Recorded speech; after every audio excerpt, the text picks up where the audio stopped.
Hi guys, in case you haven't seen my last videos, my name is Dolores and I'm the owner of the hair club, and as you know from my last videos that I was diagnosed with cancer.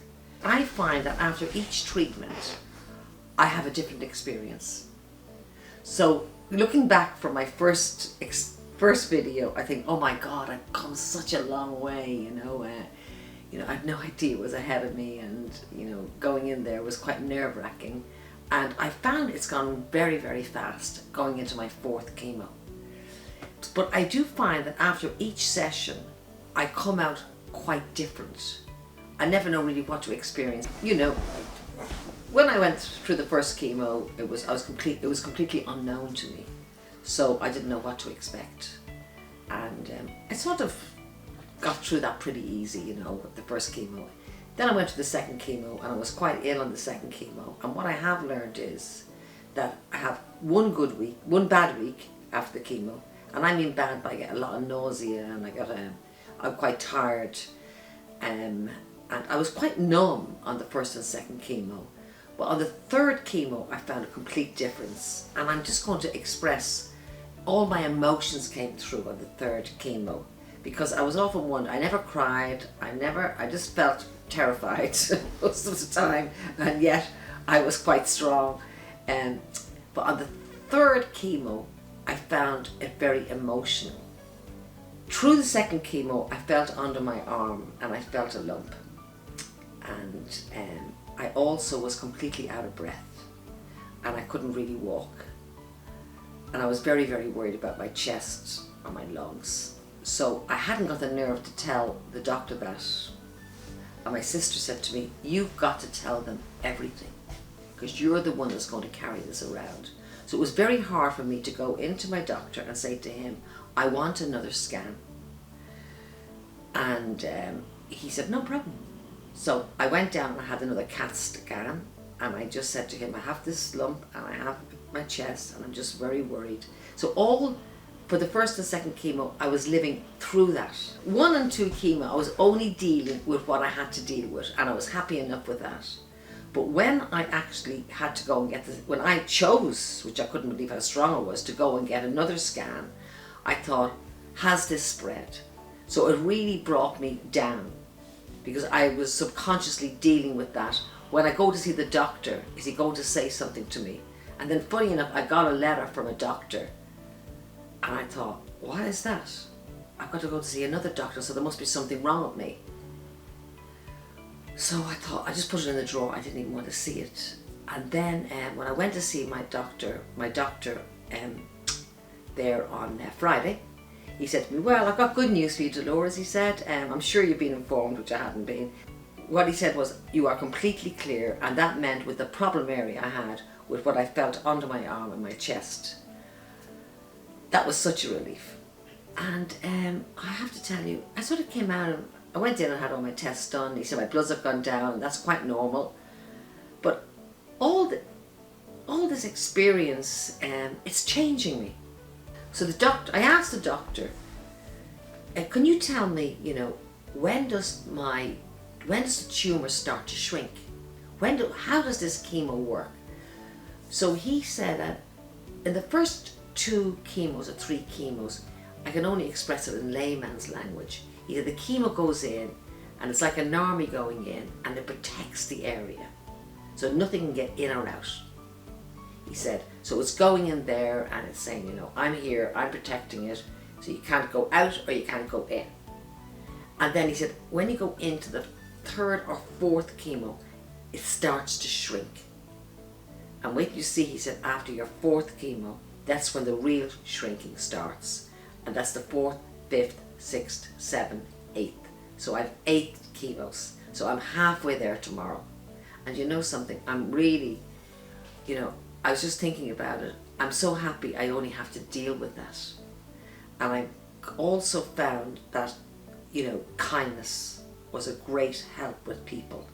So emotional, I came out of the treatment and I felt different. So somewhere I must have been bottling up all this emotion. And as you know, I carry the chemo with me for 2 days after I leave. They put a drip in and the chemo bag, and that's you know, which is really good because I know then I'm getting very, very well treated. So I came out of this third chemo, and I noticed there was different in my personality. I was very, very emotional. And I'll tell you how it started. I remember I walked into my business to say, was everything okay? And Robert, who's been with me for years and who's been a fantastic support to me in this, he just turned, when I walked in, he just put his arms around me and he hugged me and he said, listen, I don't want you to worry about anything, he said. I am 100% here for you. Whatever you want, it'll be done. And I just broke down and started to cry.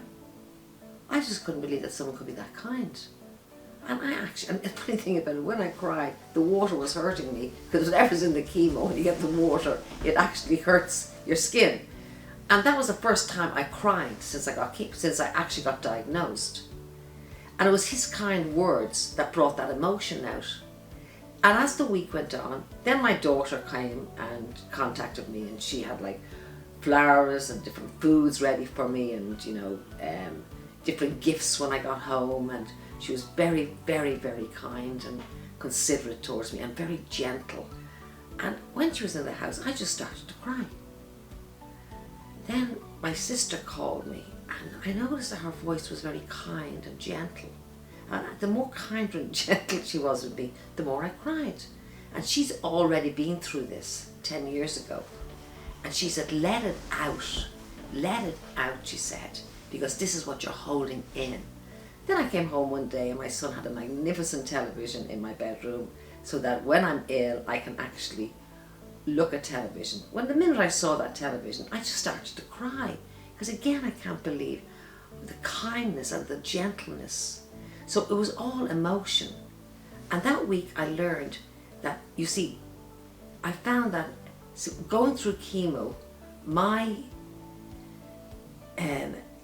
mind is become very gentle, and it's gone quite soft. So I can only allow people that are gentle and kind into my life, because other than that, I get, you know, if someone speaks harsh around to me, I just get terrified. I just, you know, just back off. And all this, and then the staff in the hair club, they're so considerate, and you know, they are there right through this, and my staff and Hairspray. It's so wonderful to see it. And you really get to know the people that are close to you and the people that aren't close to you. So, as my sister said, anyone that is, you know, speaks, you know, you just know, anyone that you don't feel comfortable around, don't have them near you. So that first week, I just stayed mostly indoors and watched my beautiful television that my son gave me, lay there, and sort of felt pretty sorry for myself, to be honest with you, you know, because I felt quite ill, and I just sort of thought, you know, oh God, you know, why me? I have to be honest with you, why me? And I never felt like that before. So the days went on, and after all that emotion, I started to get well again. And I started to get ready for work on the Monday. And as my sister was right, let it all out, because you're bottling that up and it's not good for you. Now, so what I did was, I thought the best thing I can do now is go back into work. So the illness, the nausea is gone, and I am now, you know, fit. You know, it's much slower than I normally would be, but my mind is much slower. I find that also my memory, I couldn't forget quite easily things, and then it comes back. But I'm used to all that now, because I'm very aware of, I'm more aware every 2 weeks of what to expect. But I didn't expect that emotion. But I told him my memory is not great. I actually forget things. He said, well, your half a memory is more than somebody's full memory, because you forget nothing, okay? So, you know, before I got chemo, I was saying to Robert and my son and my daughter, you know, I am just going to work through this, because I've seen my clients come in and they work through it, by the way. And I thought, I'm going to be just one of them. I'm going to work through this. But what I've learned is I can't work through it. So I have 1 week off and 1 week on. So when I eventually told the girls in the hair club and my staff in Hairspray, my diagnosis, they were so shocked. They went, "Oh Dolores, you'll sail through this, you're so strong, this is nothing to you." But I also saw a change, because right now is when, you know, I need their support and my clients needs their support. And what I found is, no matter what goes on, they're rowing in right behind me, and they're actually 100% there for me, which I find really, really touching. What I've learned is the freight train had to stop. I had to stop. I know when I get my chemo tomorrow, I will not be in work for the next 5 or 6 days. And that's okay now. Then on the second week, the freight train starts again. And, you know, and I go in.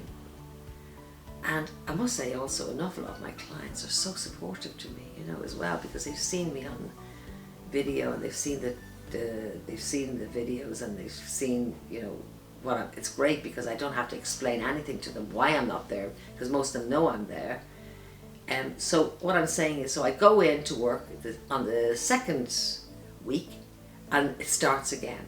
But this time I'm doing it at a much slower pace. So the girls now have got used to me being not there and being there, because normally I work 6 days a week and I'm there all the time. So here I'm going, what am I going to do? They'll never cope without me. You know, they'll never do this, they'll never do that. But actually, they're actually doing fantastic. I'm doing better than I've ever done. And God has shown me a way. He said, look, you're not in there all the time. These girls are really, they're so on the ball. And it's so wonderful to see it. And they, you know, they've sort of united together. Starting chemo tomorrow at 8 o'clock. So I know exactly what's ahead of me. I know not to eat late tonight.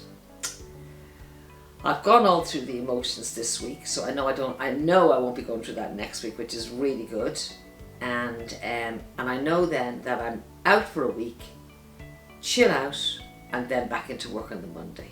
Now, as I said, each week is different. Each chemo is different. So I can't tell you how I'm going to feel in the next 2 weeks. All I can tell you is how I felt in the last 2 weeks.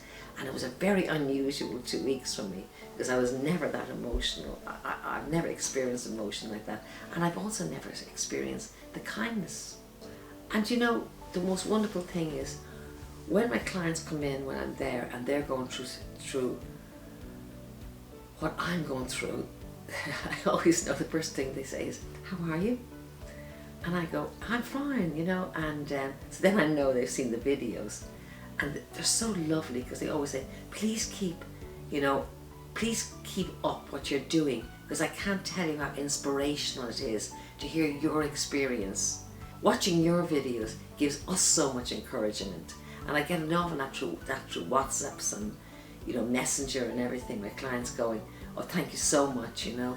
But it's very important, because of the business I'm in, and I'm dealing with this with cancer patients for the last 20 years with wigs, that you know, it's very important that I give my experience, because a lot of clients have given me their experience, so I need to give something back, and this is what I'm giving back. So I'll let you know how I get on, how my experience is emotionally, medically, and whatever else happens after Monday in the next 2 weeks.